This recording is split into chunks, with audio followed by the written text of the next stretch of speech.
Amakuru dukesha radiyo y'Abafaransa RFI, Radio France Internationale, aravuga ko leta ya Kongo yaba itagishaka ko ingabo z'abareberi za M23 n'imitwe yose yitwaje intwaro bakwinjira mu gisirikare nk'uko byagiye bikorwa mu myaka myinshi yatambutse.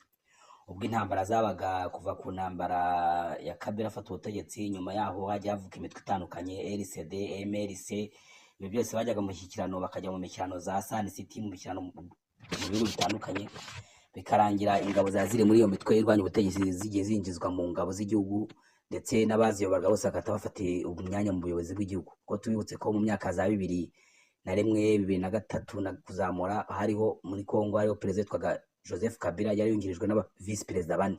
Aba vice perezida bose barayoboraga imitwe yitwaje intwaro. Ubu rero ubutegetsi bwa Tshisekedi aho bugeze nuko abadepite bashaka ko ajya itegeko bakaryemeza ko umuntu wese uzaba agiye mu mutwe yitwaje intwaro irwanya ubuyobozi atazongera kwinjizwa mu buyobozi, kuko bavuga ko byaba ari byo abantu bajya barwanira. Umuntu wese ajya arakara ashonje agashaka imbunda akagenda akarasagura abaturage, akarwanya abantu, yarwanya abantu bakajya mu ikirano bikagaruka wese bamuha umwanya mu buyobozi. Ibyo ngibyo byatangajwe na RFI ubwo ikesha abadepite bamwe batandukanye. Nk'ubu biravuga ko abadepite ushaka kuzana iryo tegeko cyane ari umudepite uva mu mutwe wa Tshisekedi.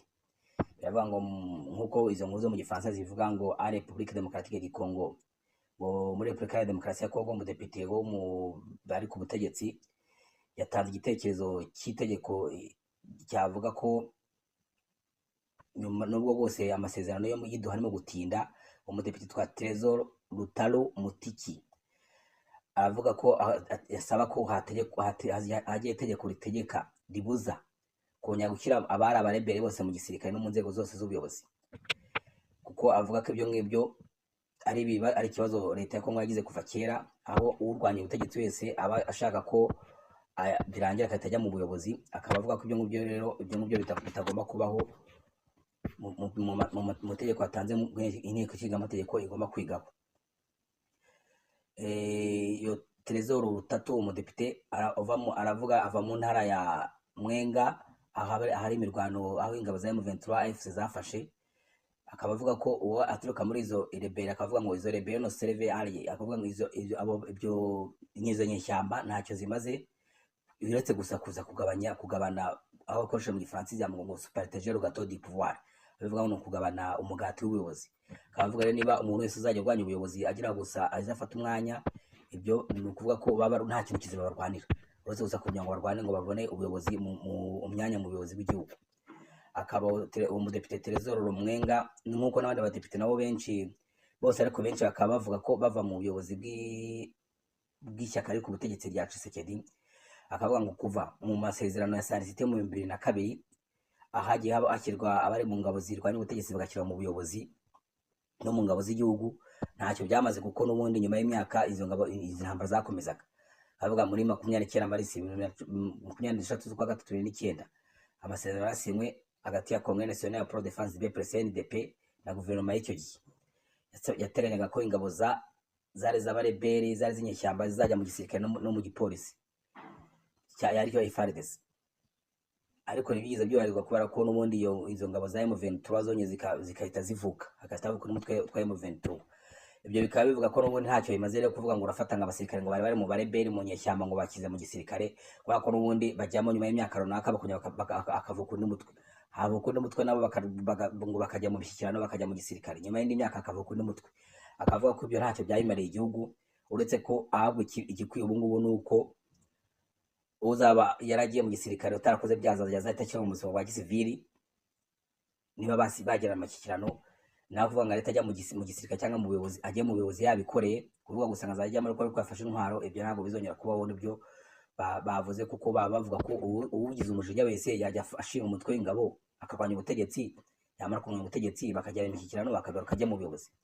Ibyo nguko biragaragara ko byazanywe n'abantu bari mu ishyaka rya Tshisekedi mu ihuriro ryo ryitwa Union Sacrée. Bakaba bavuga ko abo muri M23 FC M23 bari mu kirano idoka, bakaba bo bumva ngo wajya mu buyobozi, bakavuga ko ibyo ngo bitazigira bikorwa Kinshasa, ngo ntabwo bizigira byemera, kuko bavuga ko ibyo ngibyo nta kintu kizima barwanira uretse kuza kurwana ngo bafate imyanya mu buyobozi.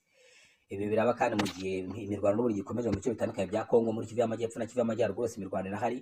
Nubwo imirwano iba ikaba bitavugwa cyane, kubera ko aho barwanira ahantu hitaruye ama network n'amatangazamakuru, ariko imirwano irakomeye.